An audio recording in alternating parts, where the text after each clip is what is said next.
I have this mental exercise I do to become a better human. So I think about Putin, and I'm trying to feel compassion for him. Fuck. All right. I'm trying to feel like even feel sorry, or like not feeling pity, nothing like that, but more like feeling sorry. I'm sorry it happened to you. I'm sorry that you had circumstances that led to that. Yeah, fucked up childhood. I don't know what caused that. Sorry that you were born in quite difficult time, and you had to go through all this shit, and now you're killing people massively, and you're literally the worst person in the world. Sounds like it's going well. No. This is why it's mental exercise, because I can never finish that.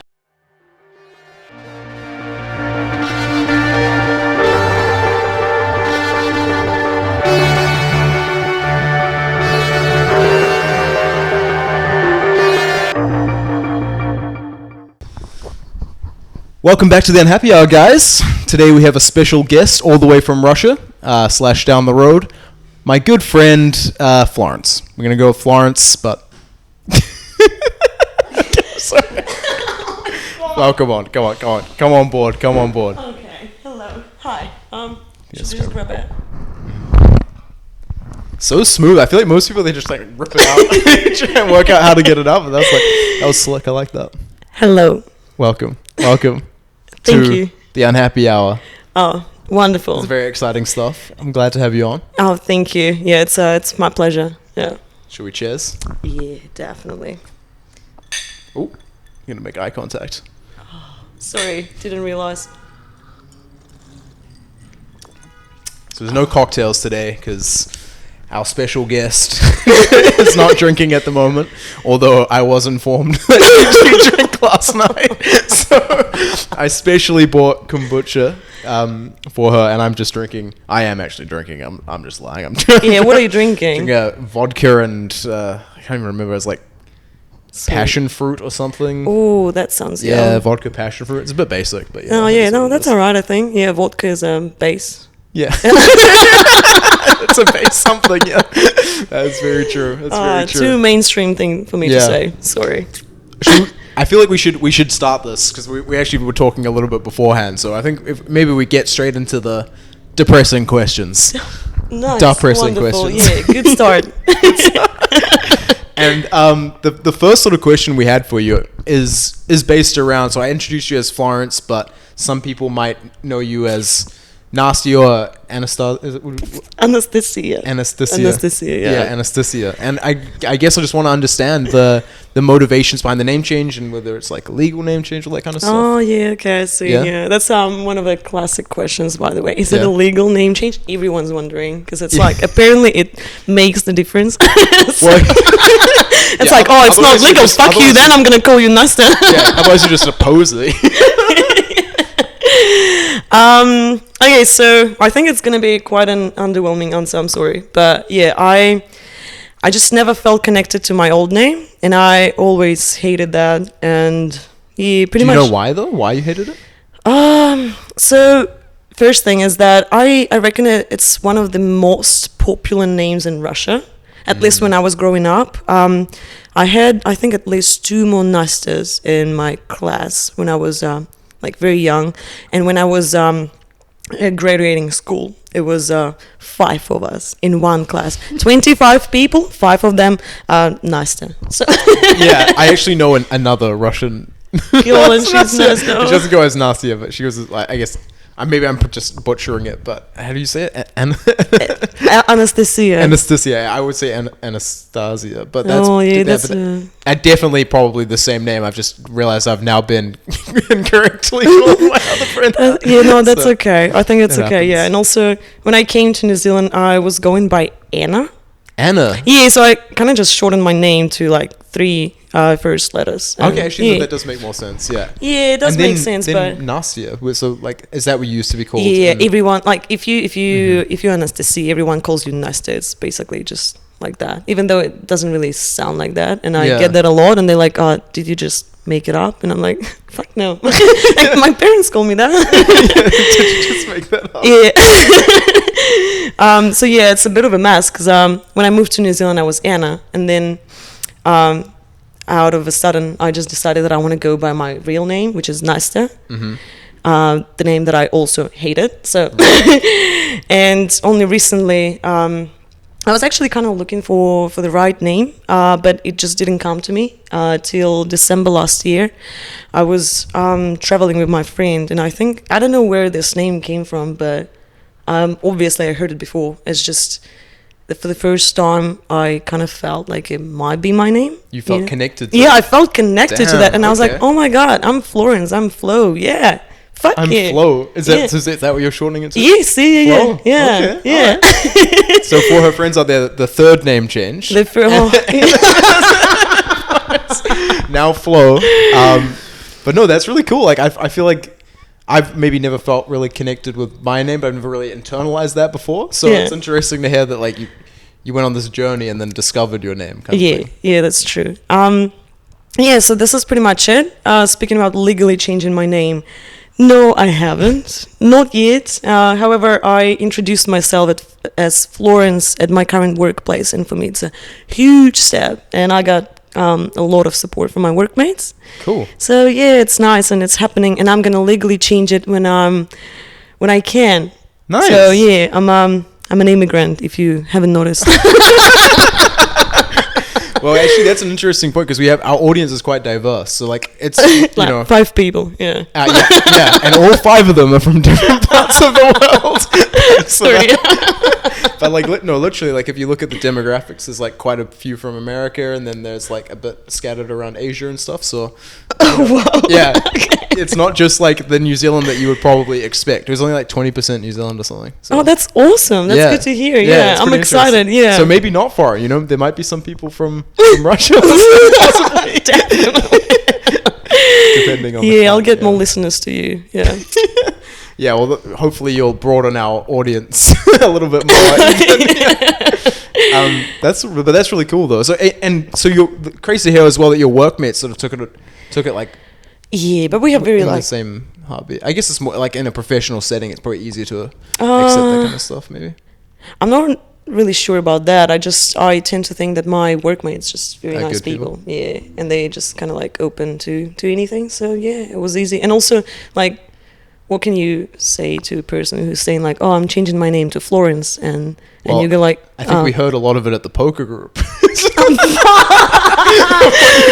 That's true. Fuck, that's true. She goes and introduces herself for the first time and just gets bombarded with jokes for the full hour, pretty much. Yeah. I think it's always like your friends who actually giving you shit for stuff. Yeah, because I think people who were laughing the most about my new name was my parents. That's true, because they it's so different. Yeah, at least they weren't offended. So yeah, I think it's fine. That's good. Yeah, I think they didn't care, to be honest. It's not a Russian name as well. Maybe it's not a Russian name, and they're not gonna like call me Florence, obviously. Right, so they'll still call you. Okay. Yeah, I don't know. Legally change it, you think? Yes. Because what if you like down the line have like kids that are calling you Florence or whatever, and like a partner that calls you Florence? Like it's super weird, confusing for them. Oh, that will be quite awkward, I think. Yeah, but I think that they'll adjust. Enough time for sure. We'll probably make a big. Yeah, I would say that's probably how it would work. Yeah. But I feel like also this Florence thing kind of flows into. Or how you discovered Florence kind of flows into another depressing question I had for you. And I mean, it's not really depressing so much as just my curiosity. And that's about your spirituality, which you said you wanted to talk about. Oh, yes, actually. Because I think a name change kind of like, connected to all this stuff. Because name is a very important part of someone's personality. Mm-hmm. And, it's not going to be... I'm not going to start with spirituality, but I can just elaborate a bit about, I don't know, my... true self.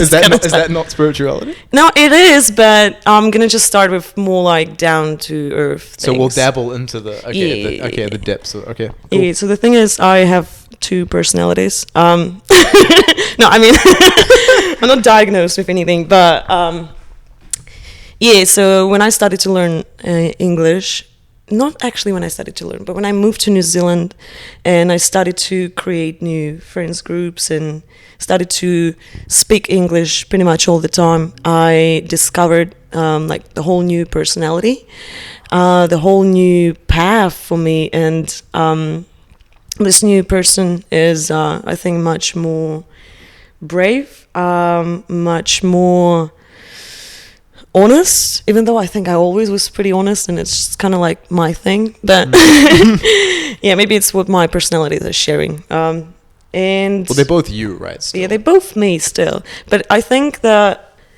when I started to speak English, I was kind of like it was like a reborn process.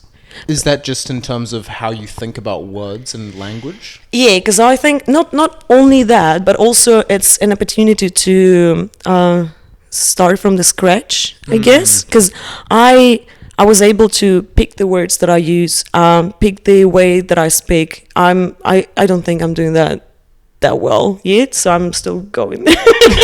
Please don't judge me. No, your English is very good. Like there's very few times where I take that back. I never would not understand what you're saying. There's very rare occasions where you would use perhaps a word that you don't need to or something like that. But beyond that, it's indistinguishable.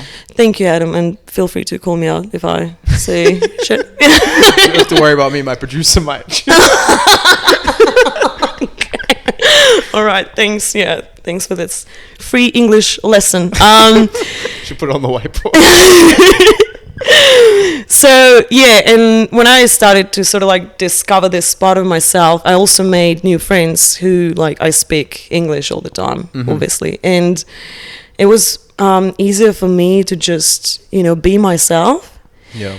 And I think I was very tired of being in this kind of like image of Nastia, my old name. Yeah. And what do you sort of tie that to as well? Like, what were you trying to specifically change when you moved away from that?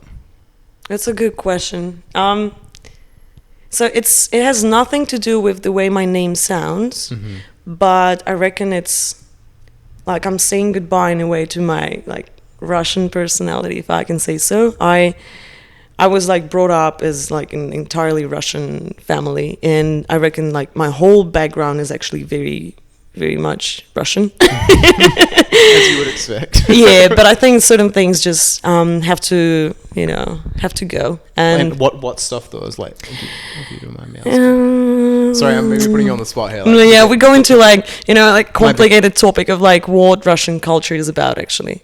Right. Yeah. Of course, it's not straightforward at the moment. That's for sure. Yeah, it's a bit tricky, and I reckon I was never entirely Russian as well, because I think that ideally every human has different features from different cultures as well, and kind of just picks whatever suits them better. I know that maybe following cultural patterns is the easiest way to go, and this is what usually people go for, especially in New Zealand. I noticed that people for example, Kiwis, they usually hang out with Kiwis, and it's kind of normal. And I've been to a couple of groups of friends where I was literally the only immigrant. Really? Yeah, and it was a huge group of people, and I did feel a little bit awkward because I felt is it just a coincidence, or do they just never hang out with me? And I was +1, just saying this. That is pretty wild. I feel like our friend group's kind of diverse. So I mean, mainly in the partners, since Lou, we've got Lou. Yeah, but Lenny's German. Yeah, Lenny is German as well. Yeah, no, who else? David, who was on the podcast last week. Oh yeah, haven't met David. Okay. Yeah, so we got some diversity. Yeah. I mean, Will's from London. Yeah, and you were very welcoming to me. Yeah, we were part of the international group, kind of. Very inclusive, very diverse. Yeah. Nice. How many gay people do you have? Well, there's a few that we suspect. Yet to be confirmed. You don't have to be shy. No. Anyways, moving on. Let's get back to spirituality. I feel like you weren't finished talking there. Oh yes, right. I'm not really sure where to start. Are you spiritual, Adam? Am I spiritual? Yes. Well, it depends on how you define spirituality. So How do you define spirituality for yourself? Well, that's a good question. I don't know what spirituality is per se. So you're not spiritual. You're not thinking about that, basically. I'm not thinking about. I don't know. I really resonated when you said that you feel like you have two personalities. Yeah. I feel like I have 5. Oh, that's interesting. Not to one up you, but yeah. when were your last personality born? So for me, I've really broken them down. I feel like I look at my personality as like a combination of things. So, and I this is maybe embarrassing. So bear with me. But I did give them names just for the sake. Just like me, just like me. I did give them names, yeah. So like, and like they have like very distinctive characteristics, and yeah, I guess that's. I don't know how much of that people are gonna want to know about. Yeah, may I ask what's the name of your current personality? My current personality, Yeah. I guess. I feel like I've been spending a lot of time as Frank, but right now I would say maybe like Hugh in Hugh's place, if that makes sense. Hugh's a cool name, I think. Yeah, Hugh's like my like social, like I'm like having a good time, having a drink, like letting loose. But like if you watch my vlogs during the week, then that's like my like I'm not fucking around, like trying to hustle kind of thing. Yeah, I see. And Hugh wakes up at 4 a.m. as well. No, Hugh doesn't wake up at 4 a.m. Oh, who wakes Hugh up goes at 4 to a.m.? sleep at 4 a.m. All right. Okay. Yeah. Yeah. Oh, that's lovely. So yeah, spirituality. I think it's a very broad topic, and yeah, just kind of wanted maybe to touch it a little bit because it's a very what? Sorry, a very broad. Broad. Yeah. So yeah, there are a lot of things to talk about. I don't really know where to start. Maybe you can help me out. Well, yeah, for me, I guess from my perspective, like how much does the personality thing lean into spirituality? Are they really intertwined, or is it a separate thing? I actually think that like personality cannot survive without a certain spiritual journey that goes behind it. And when I talk about it, especially with like a long history of being quite a rational person, I was literally like giving people shit for being irrational, and I used to be like a big religion hater. I'm not now. I think that religion is cool.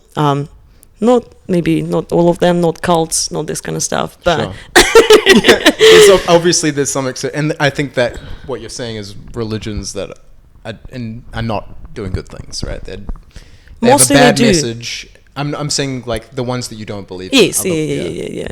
Like but it's not really like about Scientology, maybe. Scientology. I actually don't know much about Scientology, so I cannot tell. So yeah, I tend not to give shit to people who I didn't even talk to any Scientologist in my life. So yeah. Anyway, so I reckon the oh my god.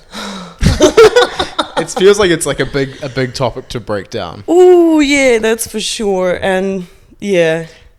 So maybe this is also a question that just stemmed from even just what you just said. Yeah. You feel like the body is separate to the person? Oh, definitely. Okay. Definitely. I mean, okay, so my body currently, it's my property.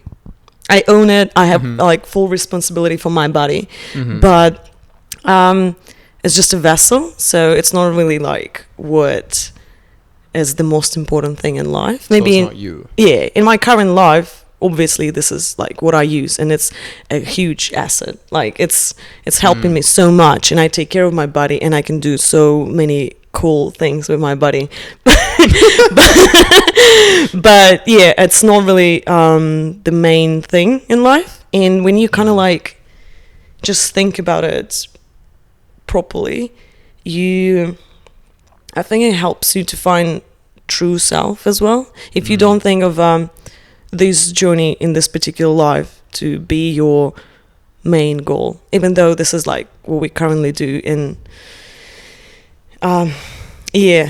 like it's still important to live here and now and take care of yourself, but it's also important to kind of try to look at it from a different perspective, from like beyond the physical world, if it makes sense. Kind of. I feel like I spent a lot of my life not feeling comfortable in my body, and I've got to a point where that is not the case anymore. So for me, I feel most connected to my body, and in that sense, I suppose I feel like it is the same for me now.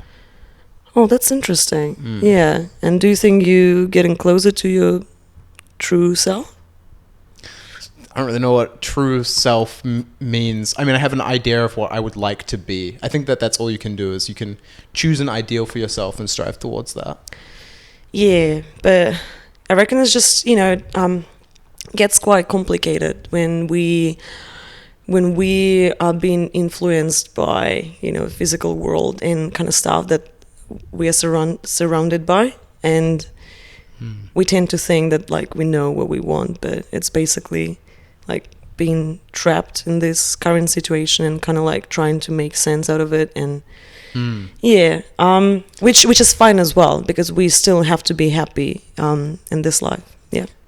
Yeah, I guess for me, like, I got stuck in that whole existential crisis of life has no meaning, and when I didn't apply some meaning to the current situation, like what you would say maybe is like your physical self right now, when you like this for me, even though it's unfathomable, is my reality, right? Like, there's nothing I can do to change my circumstances in this reality outside of it.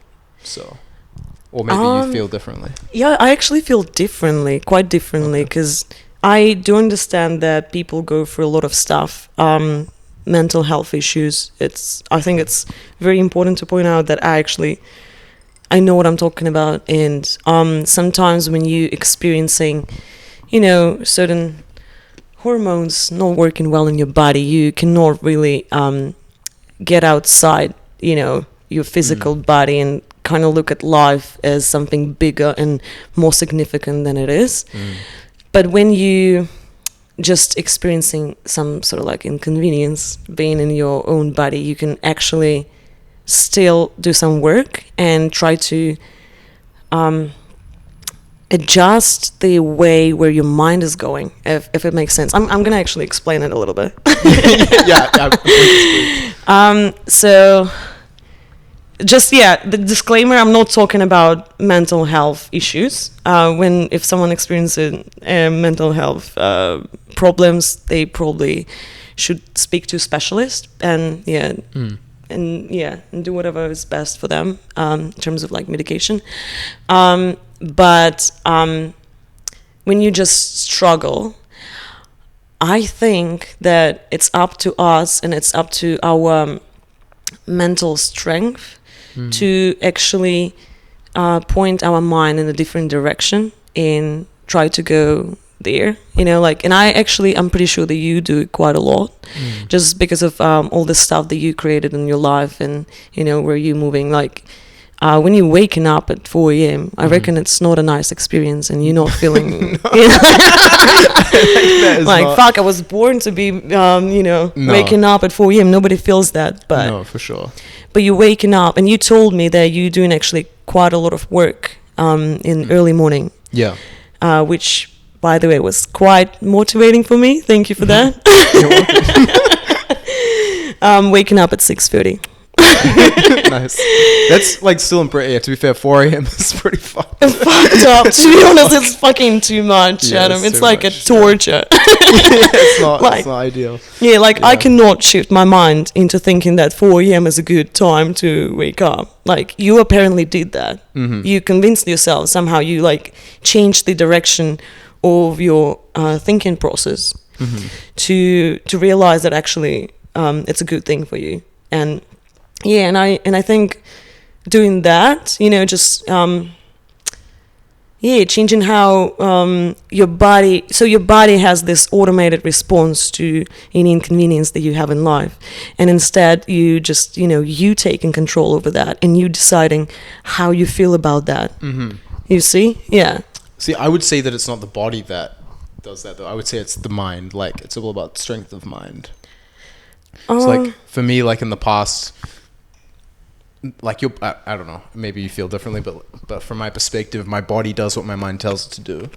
and your mind tends to choose the easy route when it can. Yes. Because it's like a really smart computer, and smart people choose the path of least resistance a lot of the time. But isn't that your brain that is part of the body as well that, generates this like easy path process? Yeah, I suppose that's the difference, right? It's like you see like the brain is still part of the vessel, the physical vessel. Yes. And then there's like, I don't know, would you call it soul or? I mean, yeah, I'm trying to avoid religion kind of terms because I'm not really religious, but yeah, maybe spirit is a good word. Yeah. Okay, all right. Yeah, that is interesting. Yeah, I don't know if I don't know if I agree so much, or I definitely haven't experienced that. Like, I've had out of body experiences before, but usually not organically. So like, okay, we don't have to go. We don't have to go into too much detail, but so maybe I understand from some perspective what it's like, possibly, but I don't think that I have recognized that as a reality rather than like a I was like in an altered state, for example. Oh, yeah. Sure. Yeah. Gotcha. Yeah. Yeah, I reckon it's quite difficult to reach that point being sober and having like your mind completely clear. But yeah, I do believe that it's possible though through meditation. Meditation. Drops the mic. Oh my God, I can't wait to sign up for your retreat. Yes, guys. Getting a group of people. We're gonna go to Fatipo Beach in the future. Thank you for idea. Though, I mean, it's not my idea. Many people have walked that path before. I'm not that spiritual. Still have a lot of stuff to learn about. So I mean, to be fair, all of the like not shit, but all of the like, I guess, stigma around spirituality, and like I've never really so much agreed with it. I've always looked at it as like, okay, that's like those people like that. I'm like not that kind of group of thing. I always thought meditating on like a mountainside would be dope, Yeah. If anyone was going to convince me to get more, or at least like pay more attention to it, then that would be the way to do it. Yes, and I actually that makes sense. But when you're meditating in the mountain, it's pretty easy. I went to retreat a couple of months ago, and there was this like beautiful temple, they called it, and it was where's this in New Zealand? In Piha, yeah. Oh, wow. Yeah, and you could just sit there. It was so peaceful over there. There was literally nobody because it was after the cyclone. A morbid way to put it. But you could see the ocean, the forest, and this like beautiful place. And there was this like huge ginger cat that was like comforting me as well. And I was meditating pretty much like maybe for a couple of hours. It wasn't nice, to be honest, because it's when you're meditating for a couple of hours, your mind just What do you do when you meditate? Actually, maybe also important to note. How did you get into spirituality in the first place, and like how did you find meditation? Because you mentioned before that you were the type of person that would like have laughed at it, maybe 10 years ago or something like that. That's true. I think first of all, I just like opened my mind to that, and I did have some sort of crisis as well in my life, and I realized that even though I really like being rational, it doesn't really help me in life. It doesn't make me happy. In fact, it kind of makes me the opposite.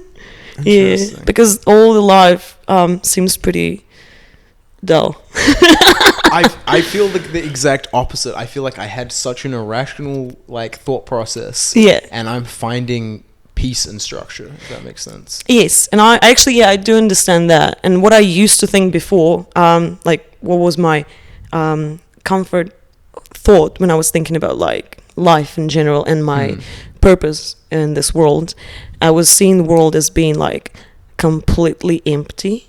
Nothing really makes any sense. We as a humanity did create some artificial sense to this life, but it's still artificial, and it's very important to know about that and to realize that, and that when we die, we can think of anything that might happen after your death, but most likely nothing. This is what I used to think.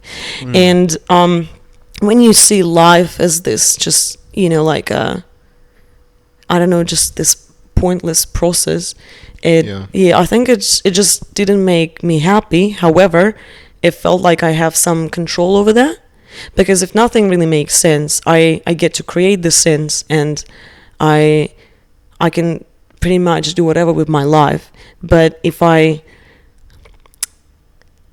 when I die, everything's just going to be over, and it's fine as well. And it's actually very comforting. Okay. I see that as well. Yeah. Yeah. And I used to live for like many years just thinking that it's fine, and thinking that being that melancholic and pessimistic, it's kind of pessimistic, because if you don't believe it, stoic, I guess, right? Yeah, I'm not more existential. Yeah. So it did help me, it did serve me for a certain amount of time, but then life just gets pretty boring with that. You're just like, okay, yeah, I'm like having fun, getting all the pleasures that I can, I'm playing this like capitalist game, whatever world is playing, I don't know. It's all life, baby. Yeah, and yeah, it's fun, and then you just like find yourself being, completely lost. And for me, my like immigration actually changed things quite a lot as well, because you get to think about like, why am I doing that, and who are those people around me, and when I was really in need of like having a community, this is where I started to think about how can I connect with people, and what's the point of connecting with people. And if there's no point in life, you can't really connect to anyone, because you just just bodies floating on this planet with no purpose. But it can be true, right? I think you can connect with people even in like the confines of the like capitalistic society. Like that's where big business is built, right? Is off connection. In an extent. I think capitalism was built as a survival mechanism. Like it's something that helped world to survive last century, but I don't think it's serving the humanity anymore. So I don't know, it doesn't feel like something wholesome, to be honest. Yeah, not when you look at the monopolies and stuff. Exactly. That's for sure. Yeah, we are a family at this company. But like, I mean, like more if you go like a step further back than that, where it was family companies, and it was like they were. Yeah, it was about working together. It's kind of like just an extension of tribes. Just now, there's like fucked up leadership, I would say. Like, yeah, that's true. If they just restructured it all, it's still the same thing. Like I think as people still want the same things. I think every person wants the same thing. Yeah, they just want to be loved and connection. Yes, they want connection. They want to be safe. They want to eat good food. They want to travel. And just, basically be happy with whatever they have, like family. People want to have friends. Yeah. Nobody wants to kill other people. 100%. I think that where that message gets lost is when people start looking for things like status. But why people looking to have more status? Because they were trying to compete for those other things, like happiness and stuff. But yeah, I was trying to trace, what about like as well, like Russia in that sense? Yeah, because it's actually a big topic. Yeah, because currently Putin, he's very greedy person, in my opinion. I'm glad that you're taking that stance. Okay, we didn't to be discuss serious. it before. It could have been. Yeah, I want to be honest here. Yeah, I mean, sure. and I'm going to be like entirely honest, because I think it's important as well. I'm being very careful now, like right before I said that Putin is greedy, because there's one thought that crossed my mind just now, and it's that if I was in Russia right now and I was saying that shit, I would like probably get arrested. Yeah, that's crazy. And I just like, we're like hanging out here and like having jokes, but then this thought always crosses my mind, and it's very heavy. And just as a matter of fact, I'm not planning to go to Russia anytime soon, for that specific reason also. Because do you fear for your like family and stuff saying anything bad? Or? So my family, they made a decision to stay in Russia, I reckon. So they also make decision not to speak up publicly. Right. Yeah. So yeah, and this would count as public like anything that's on the internet. Yeah. Right. Everything that's on the internet, even if it's just tweet, even though Twitter is blocked in Russia, or it's post on Instagram, Instagram is blocked in Russia, or Facebook is blocked in Russia. YouTube is not blocked yet. Whatever that means. Whatever that means, yeah. Or like, anywhere, basically. Yeah, but I was publicly talking about my position about war, and I hate it. I think it should be stopped. And at the same time, I think that it's not that easy. And it's kind of like tricky thing. What, not that easy to speak stop up against Putin? Or are you saying like to stop? To stop it, yeah. I literally see no way of how it can be stopped, because I think in the last year, more than year, from February 2022, there was a lot of hatred created in the world, and hatred, like a lot of Russians who were affected by propaganda, they started to hate Ukraine, a lot of Ukrainians, because they were like affected by the events, and I don't blame them for that, but they started to hate Russians as well. Sure. And in the world, I think Russian nation is not really the loved ones. Yeah, I feel like because America's been the superpower for so long, it's kind of like been painted, like they've painted Russia as like from the Cold War days, even like as the enemy kind of thing. No, yeah, that's true. To an extent. I mean, not that I feel like around the world that's the sentiment, but I do definitely see how like they have the biggest influence over media for sure. No, yeah, that's for sure, and nobody points a finger at Americans though. So. Sorry, not Americans, I mean America as a country. Nothing wrong with Americans. People are never the ones to blame. The governments that actually run by people. I just realized right now how funny it is that we have an episode called America, and now we're having like almost the opposite side of that comment. It's kind of funny. That's crazy. I was going to post these back to back. Yeah, I'm not a big fan of America. I'm not a hater. Maybe. Even though they almost well, it sounds like you don't really hate anything, which is kind of you hate war. I don't hate anything. War. I hate war. I hate war. There's not a single person on earth who I hate. However, as you might have guessed, there was one good candidate. But I did some mental work, and I realized that by hating someone, you're not creating anything in this world. Sure. Yeah. Yeah, and it's actually kind of goes back to the topic that we discussed with spirituality and what people actually need. And so I watched this movie 1 year ago. It's called Come and See. I think it was made in Soviet Union. It's about war, and it's literally the worst. I mean, the movie is great, but it's the worst movie experience that you possibly can have.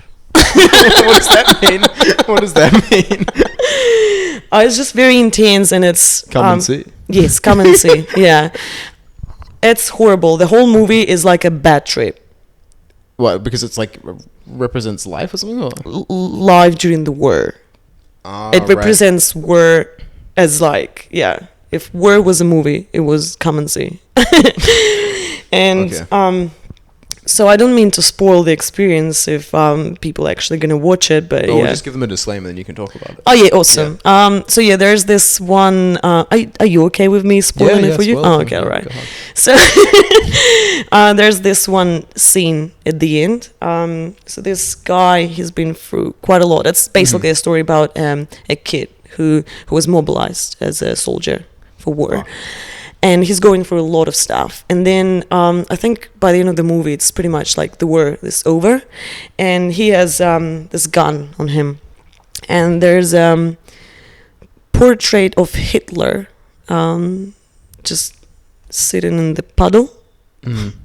And he takes his gun and he starts to shoot at the portrait because he gets very emotional.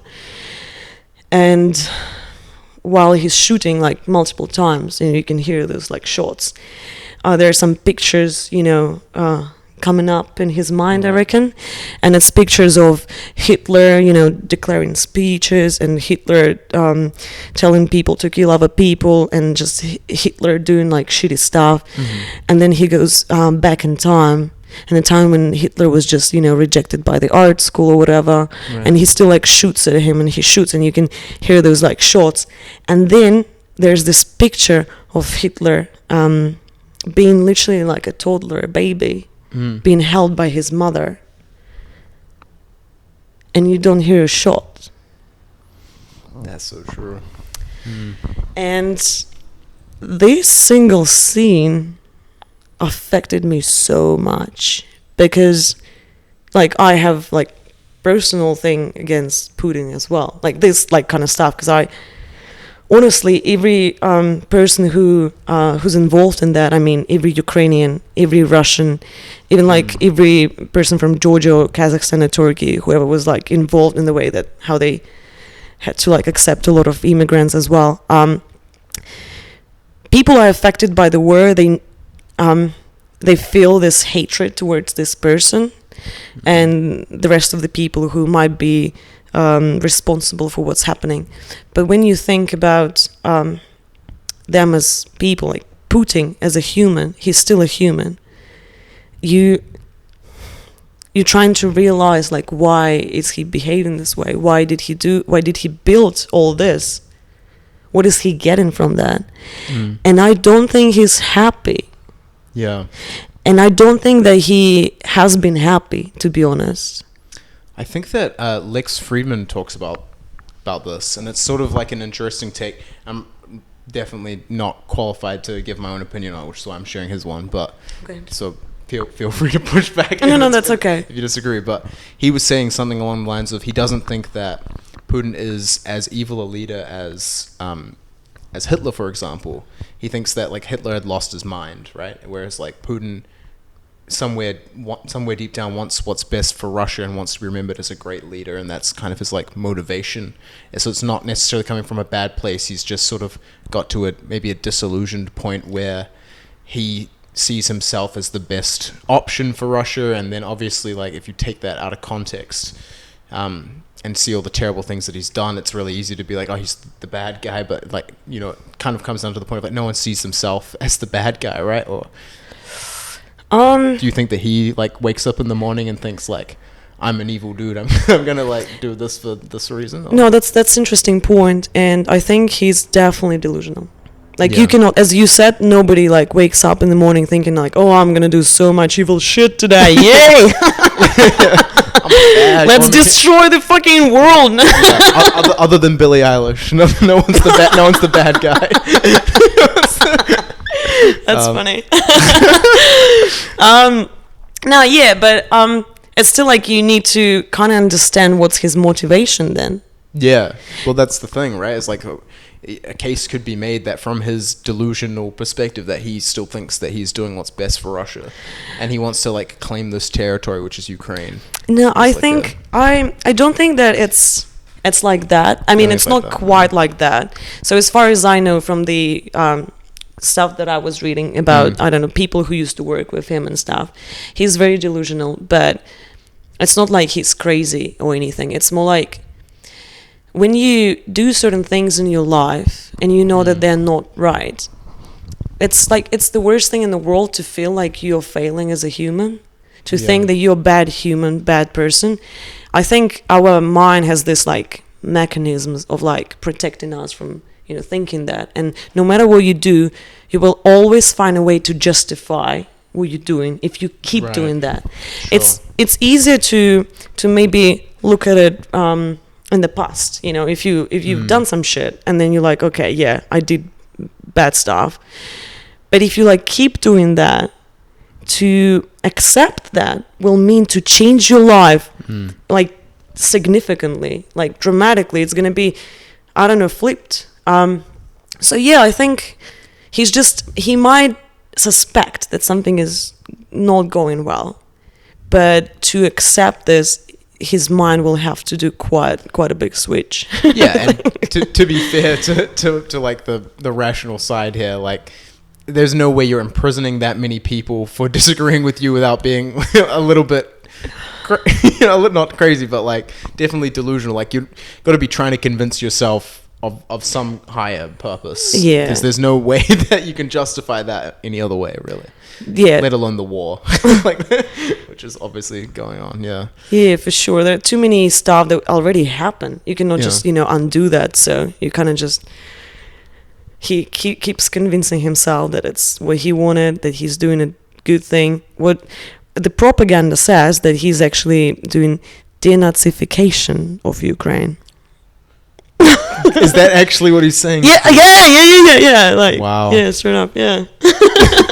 That is wild. This is what they tell you on the news, It's like the official position. You're hearing this like from your family and stuff, like what they're saying. Yes, yeah.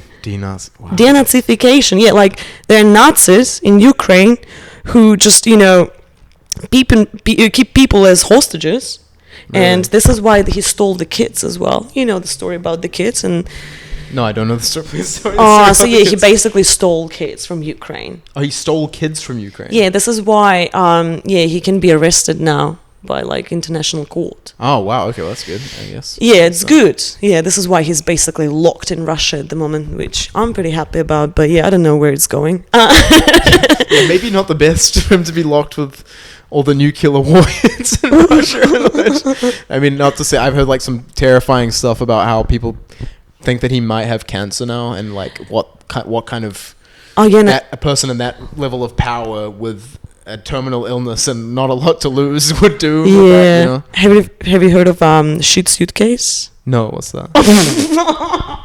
So there's a person who goes with him everywhere in every meeting, and he holds a suitcase apparently full of Putin's shit. Really? Yes, just because I don't know. So like, it sounds like just because nobody wants to take a sample of. They don't want other people to take a sample of president's shit. Wait, so why? Because they don't want anyone to know anything about his medical condition. Oh, wow. That is crazy. Yes. Yeah, that is crazy. But to be honest, it does sound quite convincing, and I tend to it's quite convincing. Surely it's like, I don't know, you'd think that that's like the, what do they call it, like the football or something, like in America, how they like carry like the briefcase with the launch button. Wouldn't that be more likely than a shit suitcase? No, there are two suitcases, one with button, one with shit. Yeah, you never know which one you need. Yeah, both shitty situations, I suppose. Oh, that's terrible. Anyway, nobody's gonna live forever, so coming back to the topic of every human being human still. Yeah, sure. I have this mental exercise I do to become a better human. So I think about Putin, and I'm trying to feel compassion for him. Fuck. All right. I'm trying to feel like even feel sorry, or like not feeling pity, nothing like that, but more like feeling sorry. I'm sorry it happened to you. I'm sorry that you had circumstances that led to that. Yeah, fucked up childhood. I don't know what caused that. Sorry that you were born in quite difficult time, and you had to go through all this shit, and now you're killing people massively, and you're like literally the worst person in the world. Sounds like it's going well. No. This is why it's mental exercise, because I can never finish that. I keep exercising, every time I'm like, I don't know. But when I forgive him, I'll be able to You'll probably feel a lot better. Yeah, any fucking thing. I will forgive anyone for anything, literally any shit. Yeah, that's true. I don't know. That does sound like a good exercise in theory, and I think there's a lot of reasons that it comes down to nature versus nurture, right? In terms of what you believe about what makes a person who they are, as to whether you can forgive them. But there is, for me at least, some things that you've crossed a line of where I won't forgive you, period. And I don't know if that's a healthy thing to do. Do you think there are things that you cannot forgive? Yeah. Like what? Like, I don't know. Rape, for example. Sorry, do you mean if someone raped you? Or if someone I care about. Or just rape in general. Like, it's not something that I'm like, I take a hard line on that. Like, you can't do that by accident, in my opinion. That's true, and I agree with you. And also, like, you know, murder. There's like maybe some cases, like I think murder of innocent people, I can't forgive. But yeah, there's like a lot of examples like that where there's just like no space in my heart or no time for me to waste even considering, like, going through the exercise of forgiving them. Yeah. Even if there is more benefit to me, it's like I would rather just write that person off. Maybe I don't know if that's a controversial take. No, it's not a controversial take. I actually think that it's valid. And this is why we still actually. I mean, I don't blame you for anything. I think I would struggle quite a lot to forgive, you know, like a rape or a murder. But this is the place where we as humanity should grow to, and I will elaborate on this just because it's very important. I don't want to be misunderstood. So I do believe that we're not defined by the mistakes that we make. Sorry, it's a cliche thing to say, but I believe that, and I think that we all should have an opportunity to get better, to be a better human. And I guess what that comes down to, though, is whether you believe that everyone has the capacity to do those things. So what I believe, it's not like you have to have a certain capacity to become a good human. I think that everything that it takes is just realization of what I did was wrong and why it was wrong. And when you just... So, you know what for example, coming back to Putin, many people say that, like, I want him dead. Sure. I want like, personally, I want to kill him, you know, like, people say it quite a lot. As for me, I don't want him to die for no reason. I don't want anyone to die. I think it's wrong. But what I want him to see the whole situation from my perspective, for example. At least my mind is like, I'm not in the war. I didn't lose anyone at war. But if he sees the whole situation from perspective, for example, of a person who lost their kid at war, you know, whose house was destroyed, who lost their home, I want him to see that. And when he sees that, just, you know, like, when he understands that, takes it like deep into his heart, I think we're going to change his life, like, significantly. And the other question is if he's going to be able to live with that.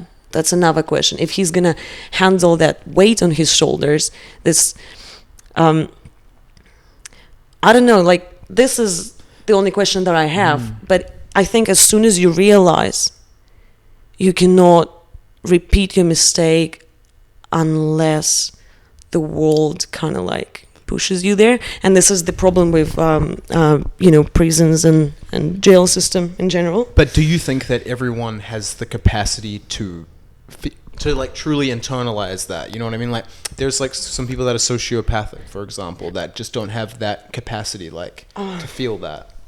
Or I don't know if I inherently believe that every single person has a good heart at the core. You don't think so?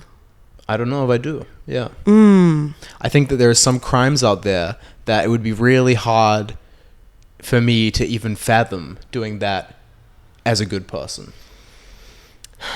I see what you mean.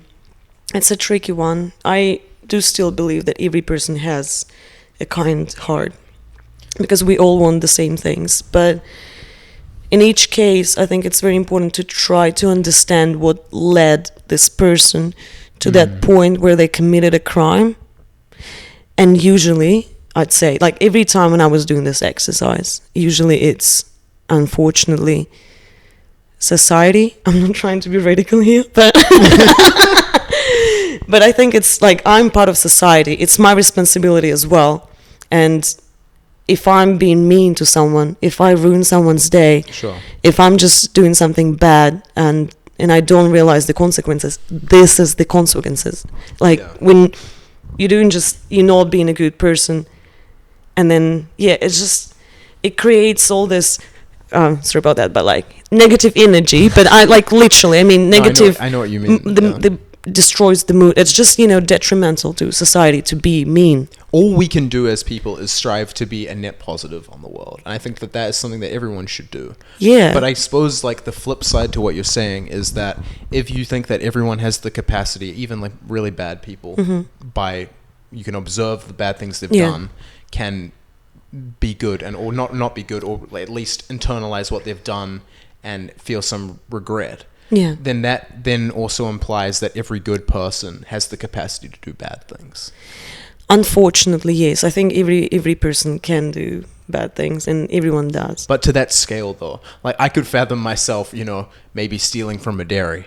Maybe that's a bad example, but like, you know what I mean? I'm talking about like really minor. I can see some circumstances that would, like life circumstances that could lead me to get to that point. But I think it's a bit of a leap to go from that to, I'm gonna be a dictator. I'm gonna kill a bunch of people. That's for sure. And I think it's fine to do something bad as well every now and then. And we learn from our mistakes. It's just very important to realize what you're doing and why. And sure. But for example, do you think that if you had do you think that if there's any life situation or life circumstances that could cause you to be as bad as Putin? So it might sound a bit arrogant, but I think I cannot get to that point anymore. Not after what I experienced. I mean, just life, but sure. Because I think I'm quite aware person. Yeah, and I'm in a good place right now, and I know that I just will not. It's just not possible. I cannot see any possibility of that in my life. But I think any young person have opportunity of becoming anyone, unfortunately. So possibly you mean that before you've gone through the life that you've had, you could have got there, you think? I think so, yes. Okay. Anyone could. You brought up a good example that just really want to go back to about psychopaths. So as far as I know, we don't really do much about that. We don't really nobody studies psychopathy and how people become psychopaths. So psychopaths, basically people with no empathy. Yeah, just so we're on the same page. And they literally have if you look at their brain chemistry, they don't have the capacity to think in a certain way. Yeah, and it's a tricky one for sure. And I think I did meet psychopaths in my life, because I think it's actually quite a high percentage of them in the society. I think there's a high percentage of sociopaths, and psychopaths and sociopaths are quite... No, I know, yes, no, but even psychopaths... You mean even, okay. I mean, I think it might be, not 1%, but, slightly less than that. But hopefully even, 1%... we need to... we need to check that. Gotta validate that, fact check that. Yeah, anyway, people don't know much about that and why it is happening. And I honestly, I feel empathy towards psychopaths, because that's different though, I think. Yeah, that's different. But I think as a society, we can at least give them the support that they need. I see psychopathy as a mental health thing, or not mental health, a mental illness. I don't know. It honestly. Is 1% confirmed. Oh God. That is 1 in 100 people. Watch out. Oh my God! How many people are in Auckland? 1.4 million. Yeah, a lot. That's a lot. I don't want to think about it. Okay. Anyway. If you want, it's all in the eyes. Okay. No, I actually, because I don't have any prejudice about psychopaths, though, and I think we can support them, and we can even become friends with them. Oh, for sure. I don't want to separate anyone. Well, you say there's might be 1% of psychopaths. There's not necessarily that's not to say all psychopaths are going to go and act on that either, or do crazy shit, illegal They don't do crazy shit. Sometimes they Sometimes they're just being, struggling to fit in the current society rules. Well, it would be really hard. It'd be really hard. Yeah, I don't know. I watched some interviews of this guy who is a psychopath, like talking about how he doesn't feel emotions in the same way as people, and he like emulates emotions, and he would like not necessarily wouldn't do evil things, but he would manipulate people to whatever his goals were without a thought about it. Yeah, but who was it? It was a guy on YouTube. I can't remember his name. Yeah. Anyway, at least maybe look him up, Trine. Yeah. So he's like reflecting on what he's doing, right? So he Yeah. does understand what's going on. 100%. Well, he's like conscious of it. I think that's maybe a misconception. Is it's not that they don't understand what they're doing. It's just that they don't have that little barrier that's like, oh, this is wrong. It's just more like, oh, this I want this. I can get it by doing this, this, and this. No, yeah, and then that's they can true. look at like society and be like, oh, this is like not what other people do, and like they're saying this is a bad thing to do, but I don't feel that way. They don't feel like regret or remorse about it. You know what I mean? It's just more like analytical. They look at a piece of paper and they're like, this is the fastest way to get what I want. Yeah, I do understand that. However, I think we all still have to kind of agree with some rules that we don't really like. For example, Yeah, of course. like, I don't know, I'm like, I like, fuck, I don't know if I should go there. Like, for example, it's just an example. If someone, I don't know, my friend, for example, likes public nudity. Not like, I mean, not in a like intrusive way, but like, I don't know, going to the beach and just like swimming naked, for example, because it's like not lovely. a nudist beach. We're talking. Not a nudist beach, like just a normal beach. Just a normal beach, any Okay, beach, sure. just because it's fine to swim naked, and people do it at the festivals all the time, and it's normal. For some reason, at the festivals, nobody minds, but Because then everyone's high at the festivals and there's no children Oh around. no, come on! First of all, there are children at the festivals. There are? Okay. And Actually, no, that's true. Evan mentioned that in the last one. yeah, and I've been to sober festivals. Like Earthbit was actually a pretty sober one. Yeah. Yeah. Sober from alcohol. Oh right. No, okay, another one. Yeah. Over the New Year's, I've been to a festival that was like completely sober, and they Like, didn't carry drugs. No drugs. No, yeah, they were like quite explicitly said that they just do not like that. Even though I Bedtime at know 8.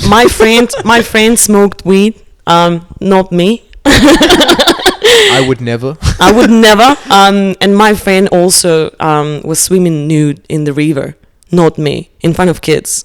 Completely sober. Completely sober. Everyone else completely sober. Yeah, and everyone else was naked as well, and it was fine. And I honestly, Did you think. feel a little inspired? You're like, oh, maybe I should join? Or were you like, no, that's not for me? Because I feel like I did. To be fair, I feel like it is weirder if everyone is swimming naked and you're the one guy with clothes sitting on the beach. Like, it's almost like you're just there to watch. You know what I mean?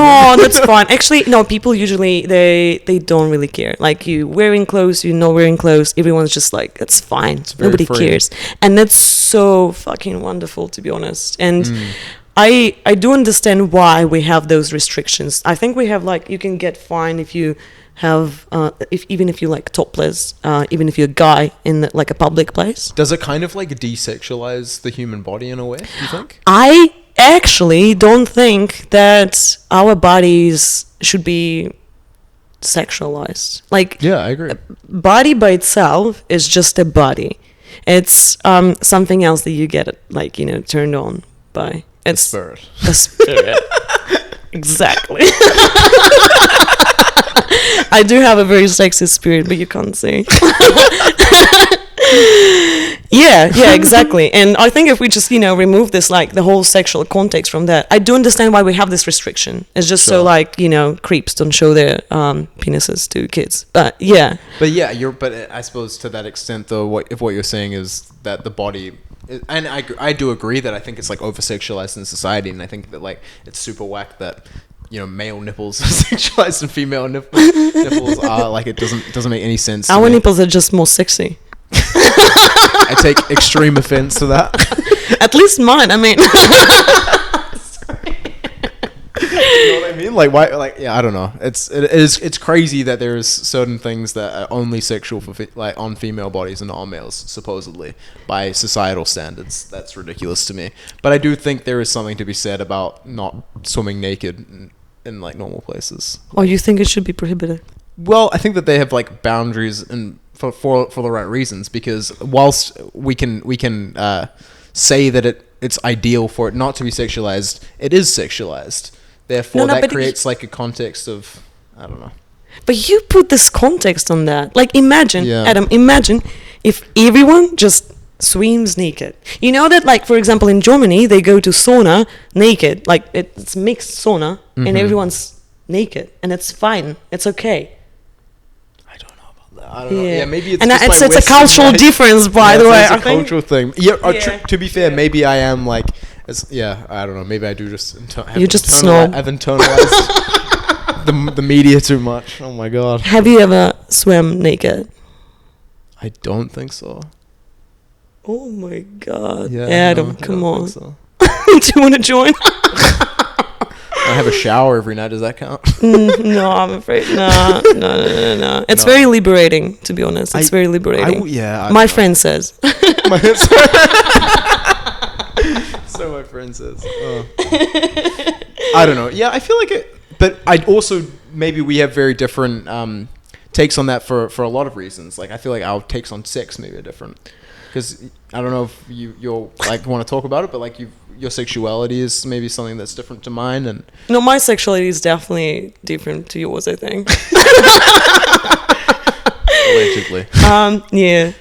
So I'm pansexual, and I see sex as actually, especially recently in the last couple of years, I changed my perception of sex quite significantly, and I think I just saw it in a different perspective. And I used to demonize sex quite a lot. I thought that it's something detrimental. Why?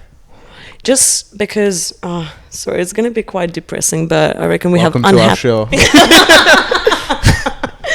It's not a depressing question for no reason. No, but it's just a Florence, disclaimer, you know. Because of the stuff that you mentioned before, I think rape and chasing the status is connected to like unfulfilled sexual desires, unfortunately. And I think people are chasing status just because they can get laid with, nice girls. I agree to an extent. I think that there is like definitely some underlying motivation for guys to be successful, because there's like this projected.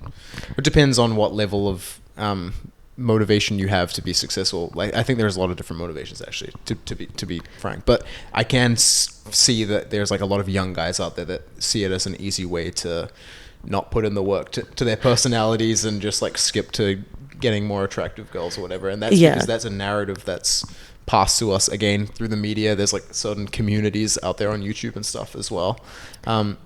Exactly. I absolutely agree. And but it's not all success though, I would say. No, definitely not. But it plays a huge role, I think. And also how sometimes if someone struggles with sex, for example, and it's not what motivates them, they like overcompensate for something else, where in fact they can, just maybe fix their relationship with sex. Yeah. And I have a little bit of experience in sex. And a lot of my best mates are actually guys, so I think I have a unique perspective of, I know how it works from like guys' point of view quite a bit. But I'm also a woman, so that's through having conversations you think that you understand like the male sexual process? Yes, yeah. Because I actually think it's wonderful, it's great, and we all should pursue this, like, getting more knowledgeable about like how it works from different perspectives. Because even like among guys, it can be different. And 100%. I mean, usually the main direction is pretty similar. But we also have like non-binary folks and all sort of people who it's changing quite a bit, and I think we should just open our minds about it. Well, being pansexual, how have you experienced other types of sex? I guess is an interesting question for me. So I'm gonna start actually not from sex, but rather, you know, the connection, because this is how, in my opinion, sex should start. Very admirable. So yeah, when I was 13, I think, maybe 15, I don't know, a teenager. So I wasn't really like much aware of sex or whatever. And I was in the car with my mom, and it just came to my mind. I was just, you know, thinking about stuff, kind of like trying to realize who I am and what am I doing. And It's been a long journey. Yeah, been a long journey. Yeah, difficult times, you know, 15 years old, has to go to school. Yeah. So I told my mom, it was kind of like a question, but also statement. I was like, hey, Mom, I don't quite understand, like, the whole heterosexual stuff. Because what if I just like someone and I want to spend my life with them, but they just happen not to be a guy? And maybe I'm not even, like, sexually attracted by them, but, like... Yeah. Like, what's the point? Like, why do we only build relationship with, I don't know, with certain people who align with our sexual, like, desires and stuff? And sometimes you actually, you know, a person who's, like, you know, pretty perfect for you, but, like, you're not getting turned on by him or her right away. I don't know, it's all very, like, complicated. And I think by... That is really fascinating. Yeah, building these blocks in my mind, like, oh... That's like a woman, so I'm not gonna, you know, chase her. You would say your sexuality is like almost separate to your relationships. So like you, for example, I'm not to speak for you, but you could foreseeably date someone without having a sexual interest in them. I'm not sure about that. I think that when you attracted by someone in a romantic way, you kind of want to get, like, closer to them. Sure. Another thing is how do we define sex and what is sex? That's a really good point. Yeah, because sometimes people, like, get very aroused from, like, cuddling and stuff, and it's enough for some people, and it's okay as well. And it's a sexual interaction still. It's basically sex. Like, as an example that I'm going to give, so... I was kissing with someone, like, for maybe 15 minutes, maybe 30 minutes. I don't know. Time didn't matter at the moment. Nice. Yeah, I think we were pretty high. And and it kind of just, we got stuck in that, just, like, kissing. Right. We were just lying down, you know, facing each other and just, like, you know... touching each other and kissing without even, like, hands in the pants. It was very sexual, and I remember... If it had progressed further, though, would that have been a bad thing or not? No, of course not. But I'm talking about, like, that specific moment. I was feeling so much pleasure, and I know that my partner did as well. So, and I remember him at some point just telling me, and it was on my mind as well. He just, like, you know, stopped kissing me and he said, hey, you know what? I think we're having sex. This is wild to me. I've never once kissed someone and thought I'm having sex. No, but, and just so you understand, we were, like, in relationship. Sure, yeah. Yeah, so it's, like, it's not like it's new and we, like, get, like, you know, really into kissing. It was just, we did have sex before. It's just... that certain moment felt so intense, and it's just because of the perception of sex. Because sex, I don't like to rush during the sex, for example, and I think this is a big problem. We see sex as just, you know, some sort of specific process, right? Yeah. But it's basically about, like, just, you know, getting the pleasure and having this, like, emotional, energetical exchange. And maybe it's not gonna, like, happen easily through holding hands, but I did have some, like, very intense episodes of, like, even touching each other's hands. And it can get quite sexual, I gotta say. Yeah, and I'm inviting you here to just, you know, open your mind, Anna. I feel like I am generally a pretty open-minded person, though, which is why this is, like, surprising to me. Have you ever received a face massage? Or head massage? Yeah, actually I do. I go to, like, massage places. No. We're talking about sex. No, not in a sexual sense. No, yeah, I mean by your partner or like by a person who you like having a sexual interaction with. I don't know. I don't. This like face massage thing is a very. How would that even work? I actually just remembered this thing. Can you demonstrate on yourself quickly so I get an idea of what you mean? Oh, it's too sexual, too private. I'm sorry. Yeah. What if I get You aroused think right that- here? Like, you- you'll have to clean a chair. I'm sorry. YouTube will ban it. They'll blow you. Fuck yeah, YouTube's gonna ban me from YouTube. Yeah, I don't know. It's just I see how it sounds, but you know, as soon as you like get to that point where you kind of like allow any sexual interaction to be like a legit sex and just, you know, embracing it as a finished process, because you mentioned before that for you, like you kind of like doing the whole thing just, you know, to get to the finish, and even if you're not finished or I'm just goal orientated, you know.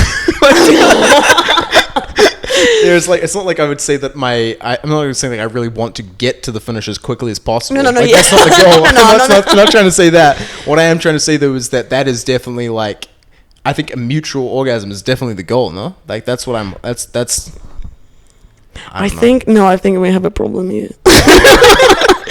Mutual orgasm is such a wonderful thing. Literally, like the best that you can get from sex. Sure. But not everything is the best every time. In fact, if it's the best every time, you might be dead and it's just, you know, a lucid dream. I don't know. Yeah, and I think if you putting just reasonable goals on sex, if your goal is not to, you know, have a mutual orgasm or even better, simultaneous orgasm.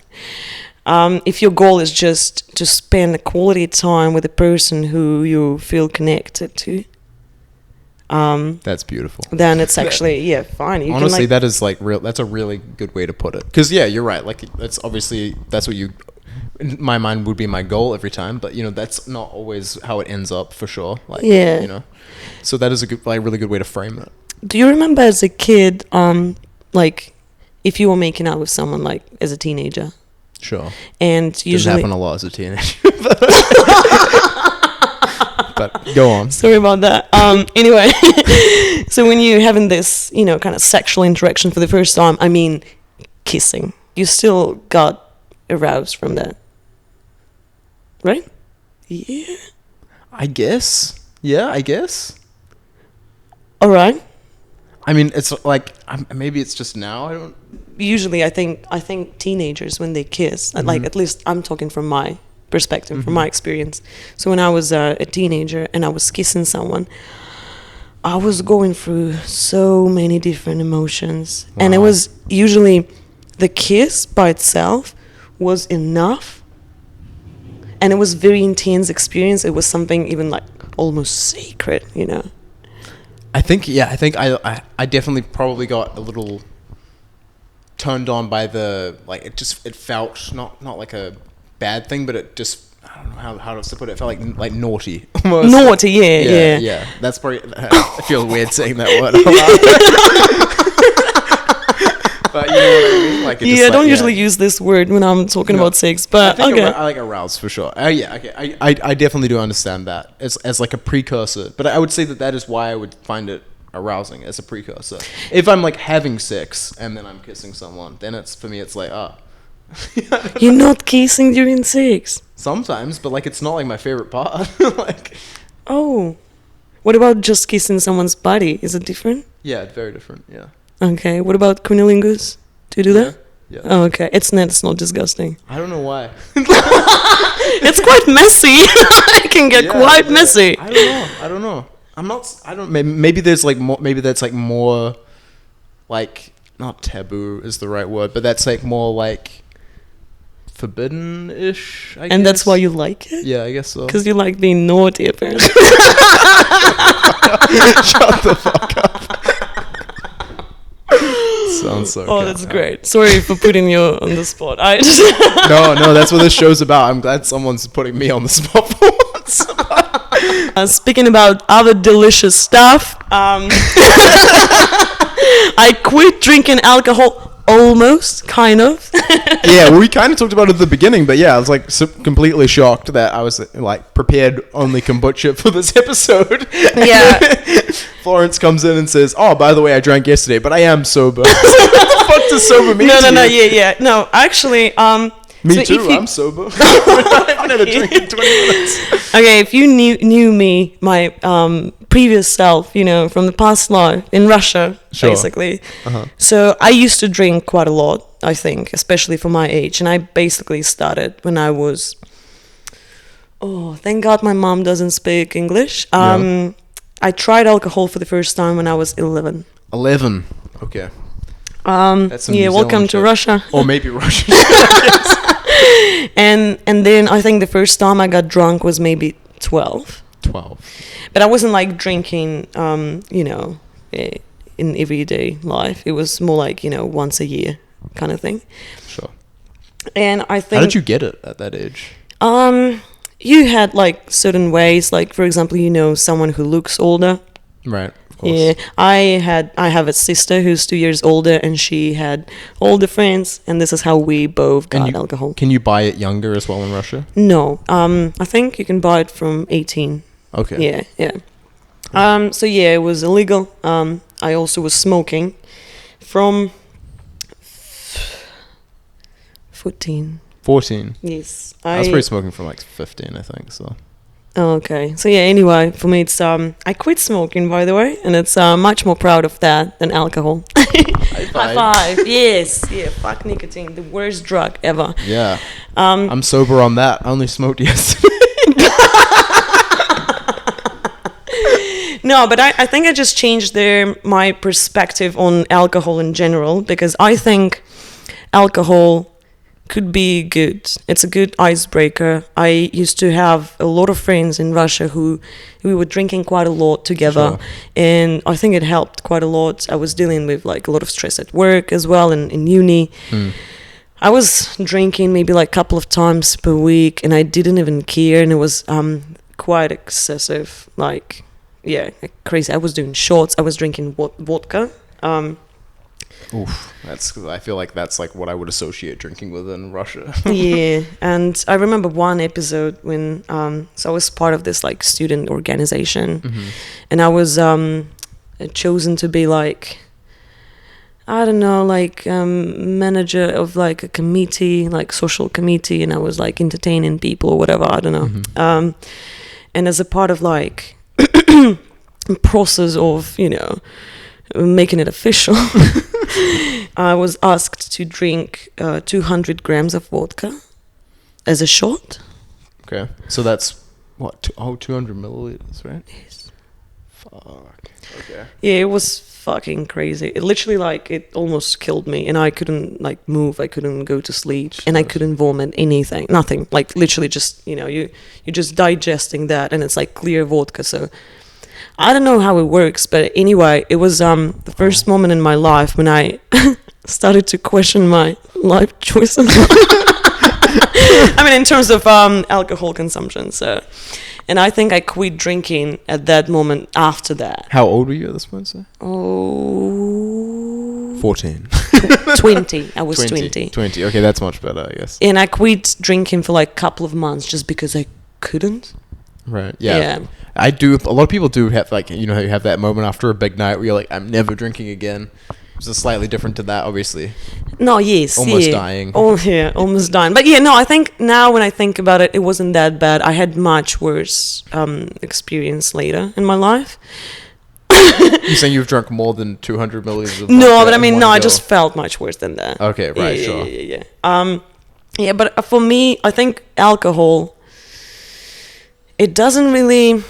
So it allows you to be more sociable, and I really appreciate alcohol for that. And this is why I still occasionally have a drink, but I do not drink if I'm in a situation that is reoccurring, if it makes sense. Like, for example, if I go to play poker couple of times per month, and I know that people drink there, I wouldn't drink there because I don't want to make it a habit. And alcohol basically doesn't do anything good to your body. I'm saying it as a fact, but you actually can check it yourself. But I'm pretty convinced. I mean, and I did my research. Yeah. Yeah, it depends on. It doesn't do anything good to your physical body, but to your spirit. To my spirit. Yeah, talking about spirit, you know that alcohol is a depressant. I don't know if it's a word. Depressant. Yeah. Depressant. Yeah, it basically makes you sad. And so for me, speaking of sad. Yes.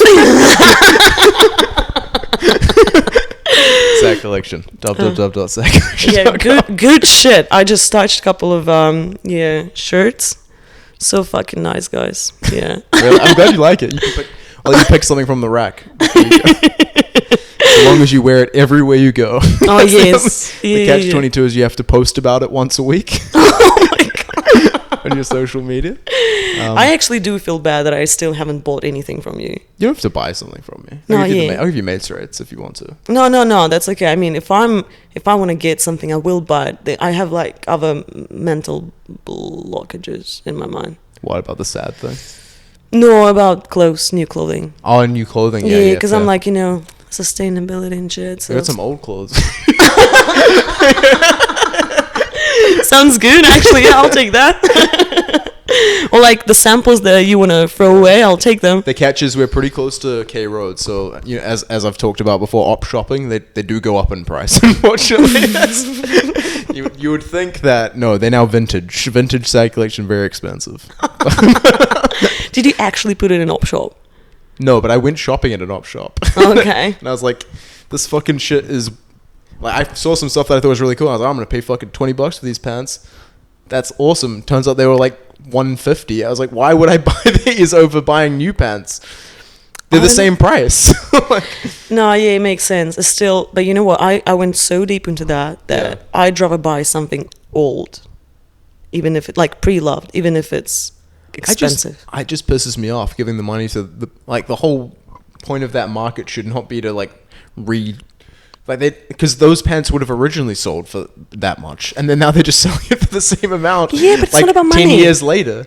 I reckon that in a couple of years from now, the problem will not a couple of years, but a couple of decades from this moment. The problem will be not about how much we can buy, but how are we going to get rid of shit. Yeah. Oh, that's for me. Who's that? Oh, can I refill my kombucha, by the way? I'm so thirsty. You have got to be fucking kidding me. You motherfucker, Ant. You've got to be kidding. If this happens every week, I swear to God, dog, we're literally 15 minutes away from being done. And you fucking cut us in. Come on, dog. What? Do not call again. Wow. Oh my god, this guy, every fucking episode. I start putting my phone on silent. Honestly, I don't really get calls apart from Ant, so shout out Ant. Check out his episode again, I guess. Where were we? Sorry. We're talking about fast fashion. Fast fashion is shit. Yeah. Okay. I feel like, to be honest, this is probably a pretty good place to wrap it up if you want to. I think so too. Yeah. All right. Well, thanks for checking in, guys. Please check out our biggest sponsor, S.AD Collection. That's www.sadcollection.com, and also on socials, s.ad.collection on all platforms. If you want to check out the clips, you can check us out on either YouTube Shorts or TikTok, and that's s.ad.ventures. We're also on Instagram, same name. Is there anything you wanted to plug there, Florence? Not yet. Not yet. If you think of anything, you got 2 weeks. You can hit me up, and I'll put it in the description for you. Wonderful. But otherwise, thanks so much, guys. See you in the next one. Thank you.